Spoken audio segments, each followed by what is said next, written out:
me a minute.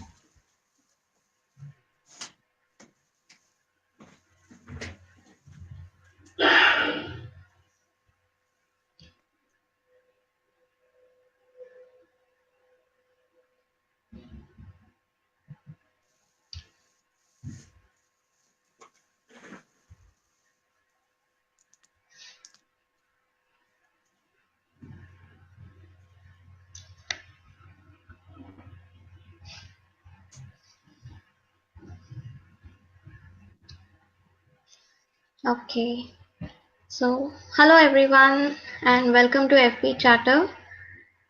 And today we are going to talk about thought leadership. So we have with us Krishnan Raman. He is an experienced consultant, coach, a mentor, and he has nearly 20 years of experience in enabling leadership. So welcome to the show. Can you Leha. introduce yourself a bit? Well, you did that, Leha. So I started my career with IT. So this was in the early 80s when computers came to India. And I was running my own IT company for about a decade. And one of the formulas people ask me, how do I grow a company, is very simple. I had learned that you hire people who are better than you and you listen to them. So all I did was hire people who are better than me, listen to them. We would come up with a lot of new thoughts and ideas. And that's how I started enabling people. Then I thought, let me take it as a full-time profession. And now it's been 20 years coaching leaders in various industries. Okay. So we have few questions for you, and after those questions, also people will be asking you a lot of questions, and Sure. those will be in the comments. And okay, so my first question for you is, what is thought leadership to you, and how is it different from the prevailing leadership? Okay. So see, leadership has gone through various transformations, and right from the farming era to the industrial era.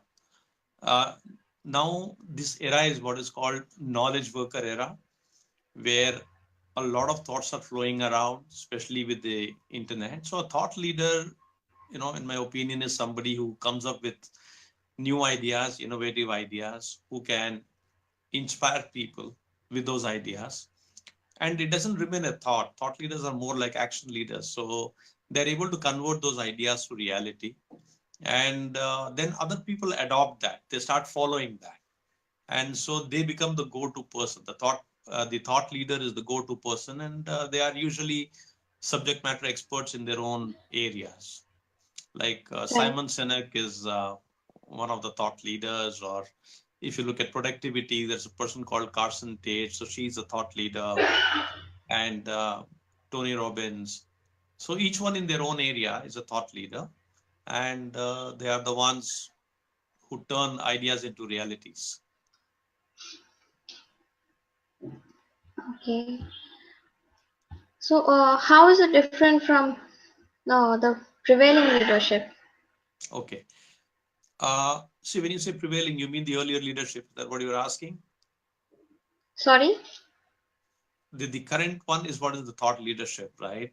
So normally a Hmm. leader earlier would give instructions and people would follow, but today people are knowledgeable. So you have to create a Yeah. buy-in to your ideas. You don't just instruct people, and Hmm. they don't just follow orders. So this is something, it's almost like the internet world has allowed a lot of people to become thought leaders, especially with LinkedIn and Twitter, where you generate your ideas and you just have a set of followers who want to implement your ideas without your wanting to give instructions to them. Hmm. So there's a mass following and implementation. Yeah. So, is there a self-learning method to implement this idea of thought leadership? Yes, I think learning is always, I believe, self-learning. So thought leaders are great observers. And I think that is one of the habits thought leaders, anyone who wants to be a thought leader needs to be a great observer.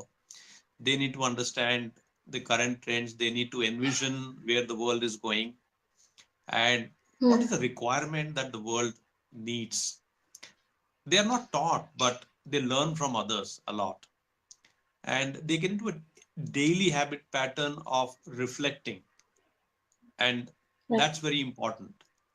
Daily reflections and generating new ideas and being a visionary where you can see things that others don't see. So this can only be done Okay. by self. Yeah.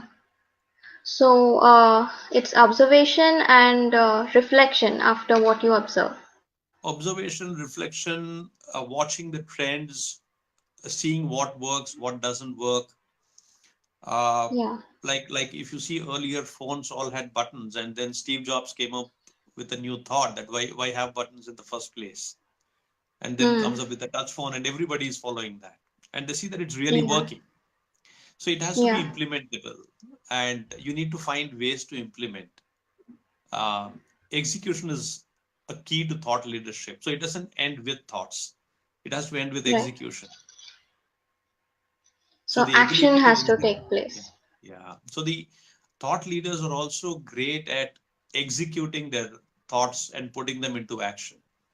So while Right. every individual thinks a lot, everybody doesn't act on them. Exactly. So that's important. So that's what makes a thought leader different, acting on those thoughts.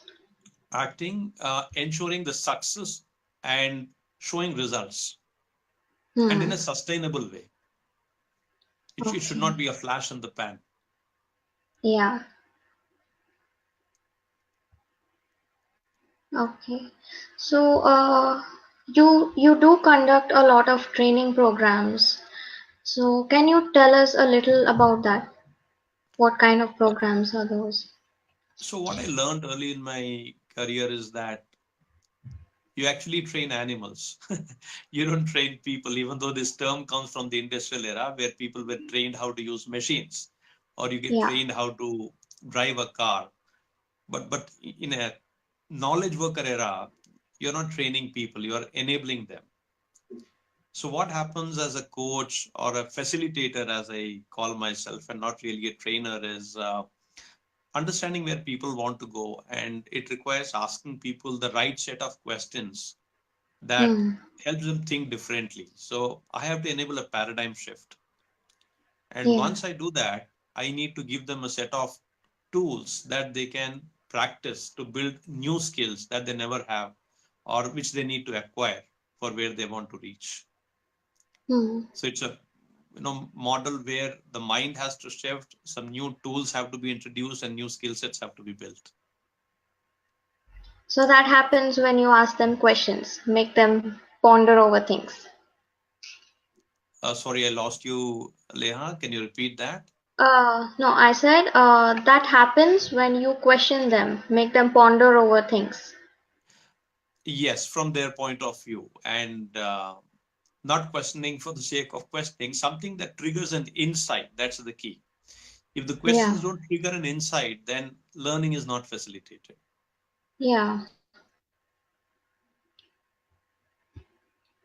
So how do you figure out what questions to ask them? That's by observation, right? uh, what do you think is a question that triggered a new insight in you last time? Okay. That's a question even the audience can answer. Can you Okay. repeat the question? What is a question that triggered a new insight in you last time? Okay. So here's a question for you guys. What was a question that triggered an insight?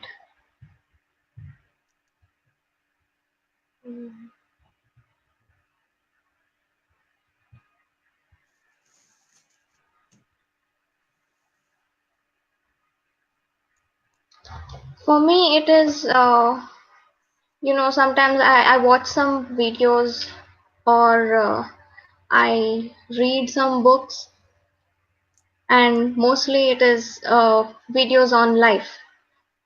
and like these kind of questions, like what's the purpose of life, or something deep like that.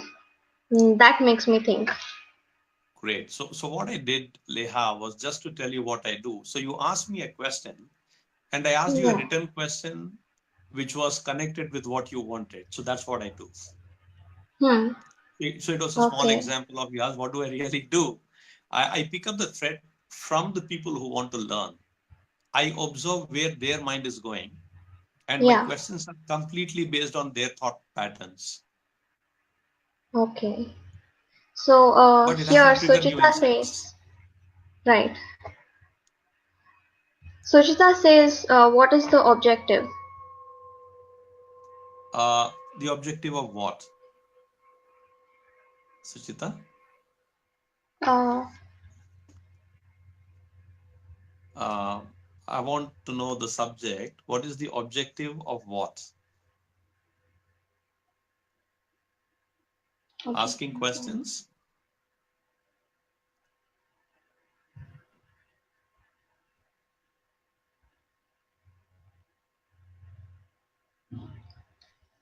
That is a question she asks herself.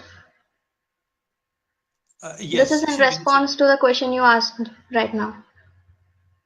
yes, but I'm not very clear on this question. When she says, what is the objective? The objective of what? That's my question. She says this is what she asks herself.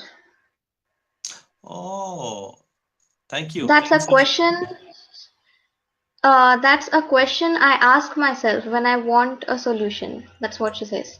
Excellent, excellent. So one of the tips I would probably share with people that any question that starts with a what or a how are wonderful questions. What and how. And when you start with a why, it Hmm. may lead to a negative thought pattern. Yeah. Example, somebody, let us say, wants to transform themselves but is going through a challenging situation. So Hmm. instead of asking why is this happening to me, if they ask what does this situation demand of me, Yeah. What how is do it I trying to over, teach me? yeah, what is it trying to teach me? So I think that's a wonderful thing Suchita does, that any question which starts with a what or a how Hmm. is a way thought leaders also think. Right. What is the world require right now? How do we go about it? What should Hmm. be done? Okay. So, Great. Richa says, uh, what are you most passionate about? And I realized it was writing. Everything flowed from there. That's a Excellent. question she asked herself. Wonderful. So I think we have got some great thought leaders watching this, and they know what kind Yes. of questions to Yes. ask themselves. What I would recommend to them is not only looking at self, what do I need? Thought leaders also ask, what does the world want? Because as a leader, you are giving some solutions to the world. Yeah.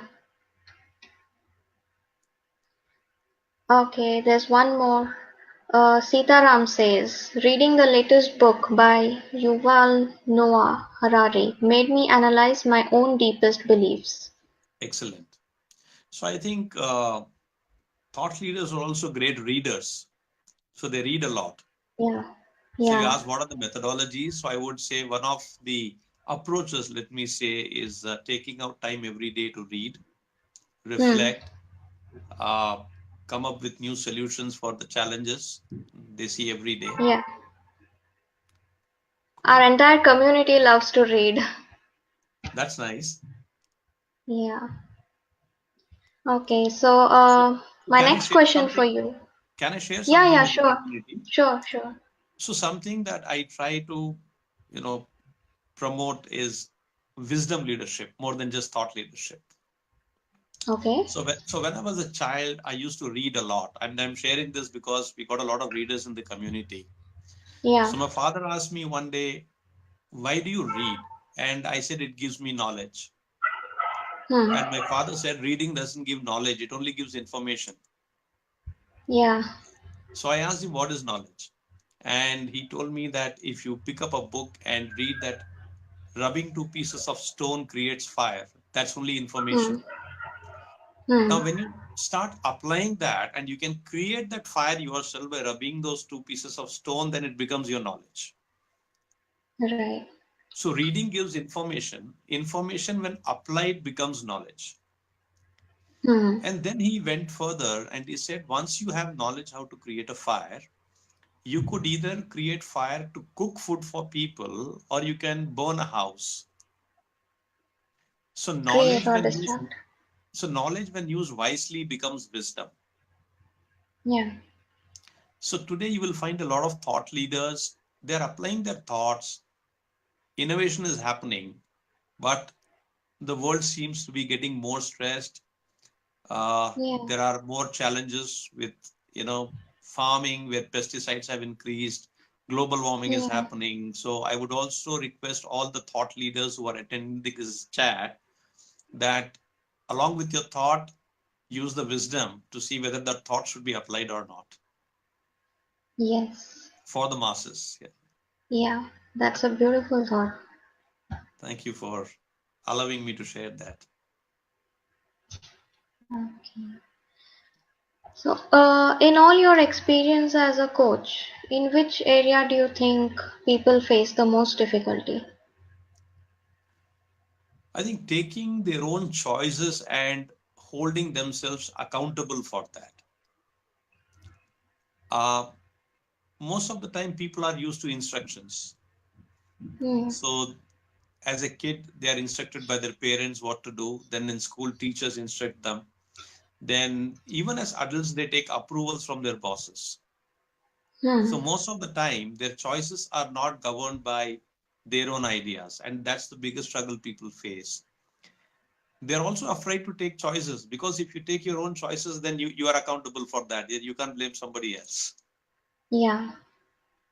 So, So, whenever I give opportunity for people to think and come up with an answer, they hesitate and they look for answers outside rather than going internally. So that is one yeah. of the biggest challenges I find people face. So, you mean people are afraid of taking responsibility No, afraid of or taking risks and risk? accountability because if Uh, failure is not considered okay, we are all going towards success, but thought leaders are willing to fail, hmm. and one needs the courage to fail and accept responsibility for that. That's the biggest Yeah. fear people have. So, how do you develop that courage? Well, first of all, I ask questions again. So let me ask you this, Leha. Um, is it okay to fail? It is, but we are taught that it's not. Do you believe it's okay to fail? It is okay to fail. I mean, now I believe after these many years, but when I was a child, I never believed that. And does everyone fail? We all do, yeah, Great. at So some even point. and even an an athlete at the Olympics, when they do a long jump or a high jump, are given 3 attempts because two Yeah. failures are okay. Hmm. So the struggle with people is they should feel happy about failure. They should be able to take their own choices and they should hold themselves accountable. So these are some of the very basic challenges I find people are struggling with. They want But acceptance. shouldn't this start from childhood? Ideally, yes. And But after as growing up, these are so strongly like inbuilt, these beliefs. It's hard to break them. so good point, Leha, and that is what I do as a coach, to break their existing thought patterns and to create new patterns. That is the job of a That's coach. wonderful. Yeah. Yeah. That must be hard as well. Actually, it's quite easy. I've Is seen it? people transform in one session also. Wow. New patterns are easy to form. Old ones are hard Yeah, to break. once the old one is broken. Yeah, but we don't need to break old ones, Leha. That's what I tell people, that we don't need to unlearn stuff. Think about this. You learned something in grade one. When you went to Yeah, grade two, you did not have to unlearn what you learned in grade one to learn something new in grade two. right. So to learn new things, we really don't need to unlearn. The brain actually doesn't unlearn. Hmm. I learn how to drive a bike. I learn how to drive a car. I learn how to make tea. I learn how to make coffee. The brain doesn't Yeah. unlearn. It can forget. It doesn't unlearn. So I encourage But people to keep learning new stuff. how does that work in breaking wrong beliefs? How can Okay, you so believe I would something probably new? then I would probably digress from the topic if I get into this from thought leadership. Uh, I would say, breaking beliefs is a very, maybe we can have one more blog chat on how to break beliefs or change beliefs. But I would say Yeah. a thought leader, basically, if you notice, Leah, doesn't need to break a pattern. The thought leader makes people adopt a new pattern. Like when you were Hmm. using your Nokia phone or BlackBerry and a touch phone came, it was not about Yeah. breaking the pattern. It was adopting to the new technology. It was adopting to the new tools. Hmm. So that's what a thought leader does. That's what a coach enables to do, adoption of new stuff. Okay. So, what's your one simple mantra for successful living? Okay. See, success, if you look at it, if you achieve a goal, it is called a success. And Hmm. if you achieve the goal and you're still not happy, I've seen a lot of people who have achieved personal goals, but they're still not very Still not happy. happy. So I find that everyone has one common goal, and that is to be happy. Yeah. And I find success for me means keeping myself happy and helping other people remain happy through various ways. And if That's that can't be ultimately. created, then success doesn't make sense. Yeah. I mean, if you're happy, then everything else follows. Yes. Okay. Again, people So, would come and ask me how.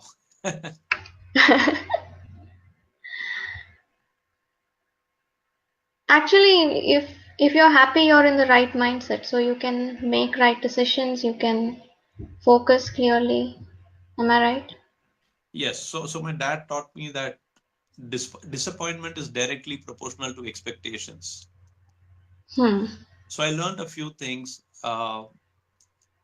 Accept rather than expect, right? Right. And don't judge. I mean, a lot of people get into judgment. We are all unique, and Yeah. everybody is unique. So accept the uniqueness, accept diversity.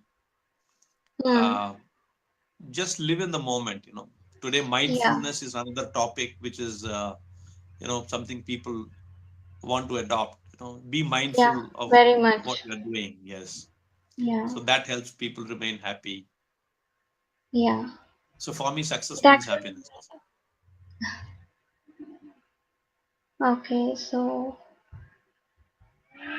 would you like to say anything more, or shall I just see if there are any questions or comments? Yes, I love questions, and if we have time and people have questions, I would like to answer that. Yeah. Okay. So, Richa says, adopt a new pattern. That's such a positive point. Thank you, Richa. And Ramya says, I often ask myself, what is it that I love the most? Also, what would bring me peace inside? This is in response to your first question. Right. Mm. Again, Richa says, reading is a kind of observation. Yes. So So, when you read a book, the book itself is the observation of the author, yeah, and then we form our own patterns. And a question I want to ask the audience is, how many aspire to be a thought leader? how many aspire to be a thought leader? Okay, that's for the audience. Yes.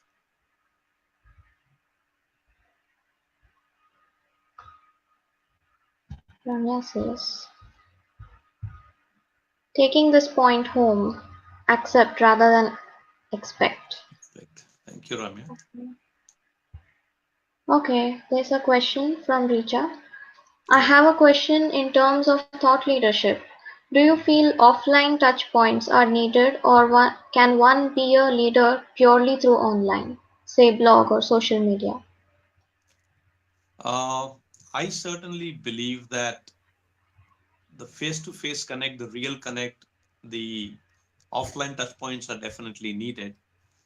Hmm. And but yes, today online is helping reach the masses, and I Yeah. would use a combination of both.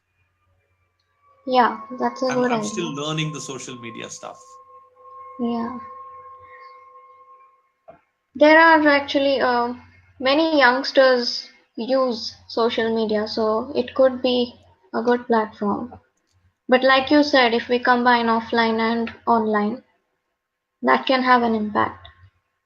Yes, I mean, as long as the social media is remains our tool and it doesn't become our master, we should Right. remain the master. Hmm. So Richa says, "Oh, I aspire."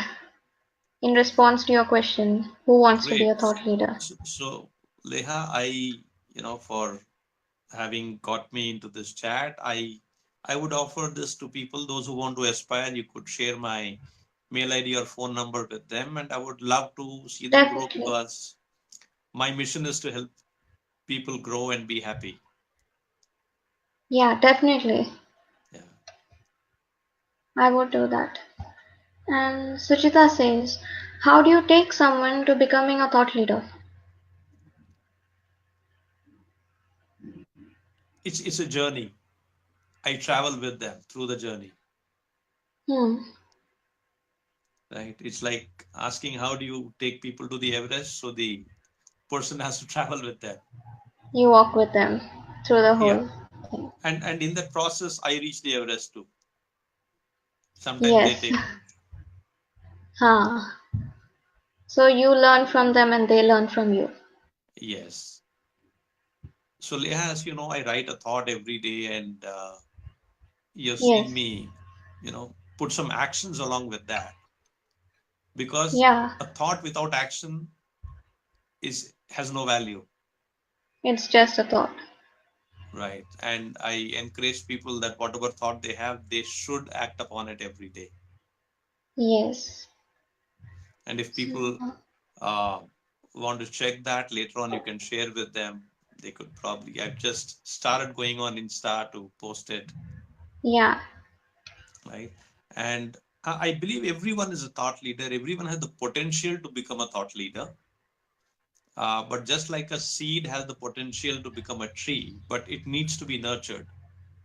Yeah. So everybody has that potential, and my job is to nurture people like a farmer.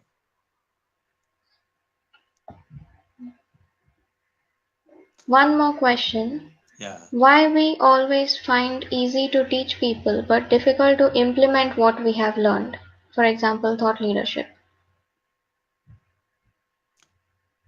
This is from Rana Pratap Singh. Uh, so I would tell Rana that see, it is easy to tell people. Teaching means, if Rana finds that by teaching people they have actually implemented what he has taught, he's doing a great job. Hmm. Because teaching is not just about expressing what needs to be done. Teaching is helping them learn, implement, and get benefit out of that. So when we say that it is difficult to implement what we teach, it is because we believe we know that already, and that is why we teach. So we don't actually know what the thing that we're teaching. No, I won't say that. We are not. We are unclear in our head. It comes to the belief system, Leha, that when we try to teach something, we believe we already know it. Right. And that's why we are teaching. So we don't make an effort to implement it ourselves because we think we have already implemented. We We think assume. we think we know. That's why we teach. Hmm. That's one of the main reasons we make less effort to implement. And when we think we don't know, then we implement ourselves. We don't teach. Yeah. So, okay, there's one more question from Shinjini. I like what you said about not having to break a pattern, just layering on. Can you speak a little more about that? I think I know Shinjini. Seems very familiar. It's interesting. Okay. I like what you said about not having to break a pattern, just layering on. Uh, so what I mean by that, Chinchini, is that if you try to break a pattern, it takes a lot of time. And but if you adopt, when you say layering on, that means you layer on top of that. I won't say that you do it every time. Certain thought patterns may have to be broken. Every thought pattern does not need to be broken, right? It's Hmm. almost like when you upgrade a software, you don't break Yeah. a previous pattern, you just layer on. That's the next version of it. So people often create a better version of themselves, and I would call that layering on. Hmm. And if you find it difficult, then possibly we try to find what needs to be broken. So I would say it's very subjective. So the things that are causing problems from a subconscious level, maybe those are the patterns that need to be like gone down to the root. Yes, so what happens, Leha, is that those subconscious patterns are, they get subdued when you form new patterns and you start adopting them. The old patterns are not used anymore. Yeah. So neuroscience says it is easier to subdue than to break, let us say. Hmm. It's like learning a new skill. So imagine you learned car driving in India. You drive on one side of the road. You go to US, you drive on the other side. When you Yeah. start driving on the other side, the old pattern automatically gets broken or gets subdued. Yeah. You don't have to You break get it used and to the then new learn the one. new stuff. You learn the new stuff, Yeah. the old pattern gets broken anyways. Yeah. I hope that answers partially, if not completely, what Shinjini wanted to know. Hmm. One more question from Sujita. How would you say online and offline feed uh, into becoming a thought leader? Let me understand that. How would you say online and offline feed into becoming a thought leader? See, thought leaders need a lot of followers. And Hmm. offline, what happens is you collect a set of people who believe in you and you start to implement those ideas. You generate results out of that. Now you need it to go to the masses, and you can use online feed for that. So you Does say it we make sense? start offline first, and then when you need a following, you go offline.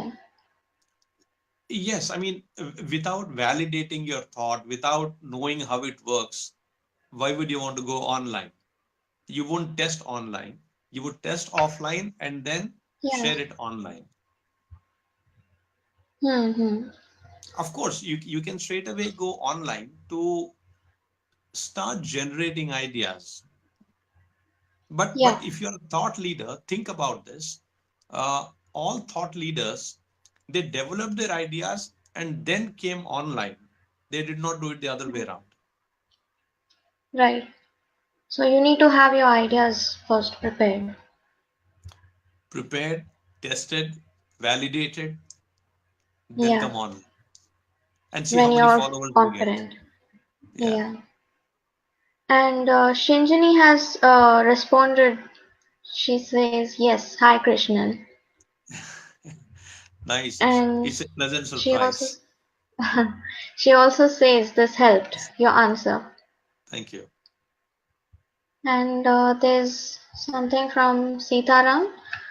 I always considered myself a liberal, forward-looking secular liberal, but some books I have been reading point out the pitfalls of secularism.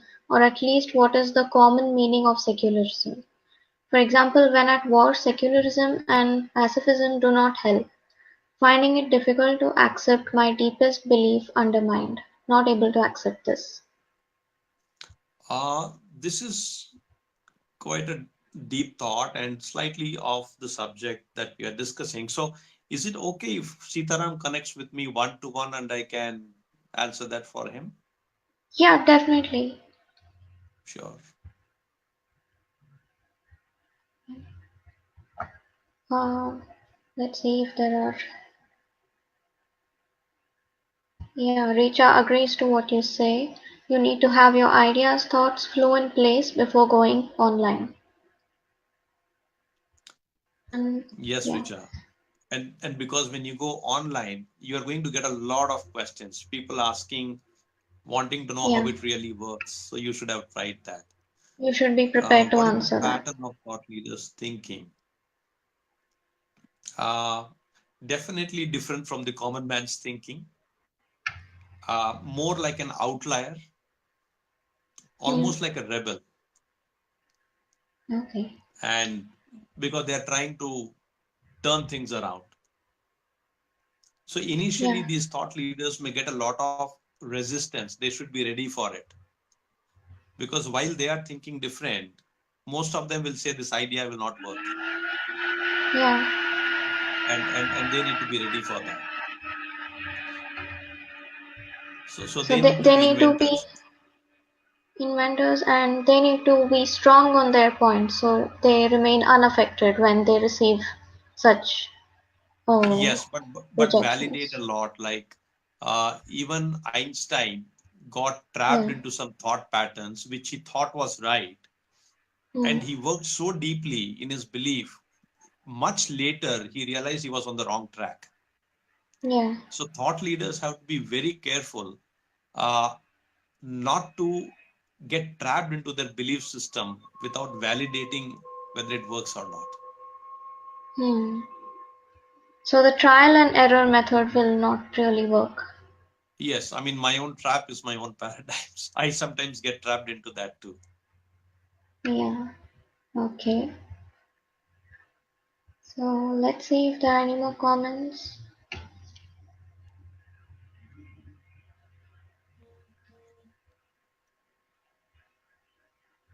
I think that's all.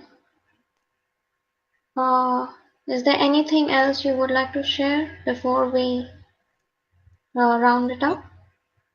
well, I think I would just like to thank you and everyone. This has been my first blog chat. I've never done it earlier. So I'm really thankful to you, Leha, and the entire crowd who's watching this because I feel that without them, uh, this would have no value. It would not exist. It would just be a one to one conversation. Right. So I'm really thankful to all of them who spent their time on this chat. And whenever somebody spends time with me, I always thank them for giving them a slice of their life because these 30 minutes are not going to come back. Yes. So please convey my heartfelt gratitude to everyone for joining in. Yes, everyone's listening. And we also would like to thank you very much for joining us tonight. It was a very insightful session. Thank you, Leah. I'm sure a lot of us have learned something, and many would like to connect with you after this is over as well.